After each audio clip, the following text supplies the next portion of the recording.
मित्रांनो, मथुरचा फेरा आज टाकलाय. बहुतेक मथुरची बिनजोड जी आहे ती आज होईल. कोणासोबत होईल जरा कमेंट्स बॉक्समध्ये सांगू शकताय. आणि आता मैदान 18 तारखेलाच आहे. एक मोठं मैदान आहे. हे मैदान जे आहे ते लिंब या ठिकाणी होणार आहे. या मैदानामध्ये रथी महारथी पळणार नाहीत, परंतु बकासूर त्या ठिकाणी पळताना दिसणार आहे आपल्याला. आणि बकासूर त्या ठिकाणी कोणासोबत पळताना दिसू शकेल? बकासूर पळणार आहे. मथुर आता आज पळणार आहे. त्याचा पहिरा झालेला आहे. पहिरा आता कोणासोबत आहे काय माहीत नाही, परंतु त्याचा फेरा टाकला आहे. त्याची बिनजोड होईल बहुतेक. आज कोणासोबत होईल, किती वाजता होईल जरा कमेंट्समध्ये सांगा. तसेच लखन कधी दिसेल, घोट सारजा कधी दिसेल, वेगाचा शेवट सारजा कधी दिसेल, सगळ्यांचे कॉल्स SMS येत आहेत की नक्की कुठल्या मैदानात दिसतील, कधी दिसतील, काय सांगा थोडीशी माहिती. आता बकासूर तुम्हाला माहितीच आहे. बकासूर आता 18 तारखेला लिंबच्या मैदानामध्ये पळेल. आणि या लिंबच्या मैदानामध्ये 100% बकासूरचा पैरा कोण असेल एक अंदाज आहे मित्रांनो. 100% म्हणायचं नाही कोणी, अंदाज सांगतोय कोण असेल. मला वाटतं मुळशीचा शिवाय असेल, कारण की तो सुद्धा एक नाव चर्चेत आहे. आणि ते सुद्धा नाव जे आहे ते पुढे घेतले जाते मुळशीच्या शिवायचं. बघूया, तो सुद्धा एक पायरा एक टॉपचा नामांकित अंदाजित असू शकतो मित्रांनो.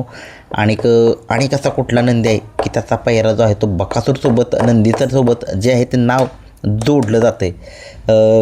आणखीन एक नाव जे आहे ते समोर येते, ते म्हणजे शिव हा नंदी जो आहे तो घरणीच्या राजासोबत म्हणजे त्यासारखा दिसतो.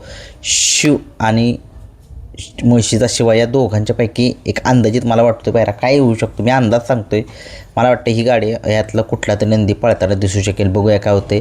मथुर आज बिनजोड जिंकेल का? कारण की मथुरचा आज फेरा जो आहे तो टाकलेला आहे. मथुरचे आज गुलाल जो आहे तो मिळाला पाहिजे मथुरला. खूप दिवस झाले संघर्ष करतो आहे मथुर, आपला सगळ्या महाराष्ट्राचा लाडका. बघूया कसं काय होतं आहे मथुर.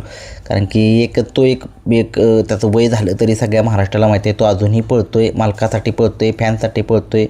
आणि तो आता कुठल्या मैदानामध्ये आज पळल्यानंतर कुठल्या मैदानामध्ये दिसेल? तो आता डायरेक्ट 22 तारखेला दिसेल आपल्याला नाशिकमध्ये. ते 3 फेऱ्याचं मैदान आहे, त्या मैदानामध्ये पळताना दिसेल आज पळल्यानंतरनं. लखन 22 तारखेला पाळणार आहे. लखन कोणासोबत असू शकतो? लखनचा पायरा कोण असू शकतो? लखनचा पायरा ती व्हिडिओ दुसरी येईल, परंतु लखन जो आहे तो आता आपल्याला 22 तारखेच्या मैदानामध्ये दिसेल. खूप दिवस झाले लखनचा बी संघर्ष, 2 मैदानं झालं लखनला गुलाल नाही. एवढा टॉपचा नंदी श्रीनाथ केसरीचा मानकरी असलेला लखन, त्याला गुलाल नाही मित्रांनो. मला विशेष वाटते. बघूया. तसेच आपला सुंदर 11-11, मल्हार 11-11, ही कुठल्या नंदी कुठल्या मैदानात दिसतील? आता ही डायरेक्ट मला वाटते 22लाच दिसतील. कदाचित 18 तारखेला पळू शकतील. नाही, मल्हार नाही पळायचा, पण सुंदर 11-11 पळेल आपला. बघूया काय होतं आहे सुंदरचं. सगळ्या महाराष्ट्राला माहिती आहे तो सुद्धा एक टॉपचा नामांकित नंदी आहे. दोन्ही साईडनं पळतो.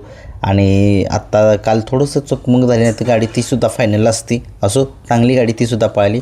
आणि तसेच कंदूरचा राजा आपल्याला 22 तारखेला दिसेल. सगळे महाराष्ट्राचे टॉपचे नंदी 22 तारखेला जाणार आहे. आता मी जाणार आहे का? मी नाही जाणार. मी एवढा लांब कशाला जातो आहे? मी एवढा, नाशिक म्हणजे किती लांब आहे?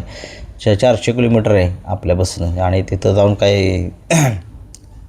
एवढा लांब आहे? आपल्या इथल्या इथं जवळ आपलं 21 तारखेला मैदान आहे सातेवाडीचं, ते आपलं आदतचं करायचं. आणि एक वडूज फाटीवरती मैदान आहे ते सुद्धा आहे, त्या ठिकाणीचं सुद्धा मैदान करायचं. आणि घोटचा सारजा का नाही पळाला? काल एक चर्चा आहे मित्रांनो, घोटचा सारजा का नाही पळाला? घोटचा सारजा का नाही पळाला? घोटच्या सारज्याची तुम्ही बघितले पायाला, त्याच्या नक्कीला थोडासा प्रॉब्लेम झाला होता. तो 1 महिन्यावर रेस्टवर होता. आणि काय होतं, थोडंसं 1 नंबर फाटीमध्ये थोडंसं तिथं चिकूल असल्यामुळे थोडंसं फाटीमध्ये रिस्क त्यांनी घेतली नाही. म्हणजे चिकूल बकासूर तर त्या ठिकाणी पळाला, तसं काय नाही, परंतु त्यांनी ठरवलं की चिखलामुळे काय पळवायचा नाही बैल, त्याच्यामुळे नकोच लफडा काहीतरी, म्हणून आता घोटचा सारजेची रिस्क जी आहे ती घेतलेली नाही आहे. आणि बघूया, सगळे महाराष्ट्राचे टॉप नंदी ते आपल्याला पळताना दिसणार 22ला. काय चिलटाचे करते ते मध्ये. आता बघूया. आता 19-20 तारखेला बुधवार आहे, त्या ठिकाणी आपल्याला पळताना दिसेल बकासूर. आणि तसेच शुक्रवारी सगळं महाराष्ट्रातलं मोठं मैदान आहे नाशिकचं, त्या मैदानामध्ये आपल्याला पळताना दिसते. सगळे टॉपचे नंदी पळताना दिसतील. तुम्हाला काय वाटते? 18 तारखेला मला वाटते मुळशीचा शिवाय किंवा तो शिव जो आहे तो नंदी पळताना दिसतोय. किंवा कदाचित महाराजसुद्धा पळेल बकासूरसोबत. महाराज बी पळेल, गोकुळ पळेल, गाण्यांचा दुर्गा बाब्या कुणी पळम मला काय वाटतंय तुम्हाला काय वाटतंय मला तर वाटतंय ह्यातलं पळू शकतो तुम्हाला काय वाटतंय कमेंट्समध्ये सांगा.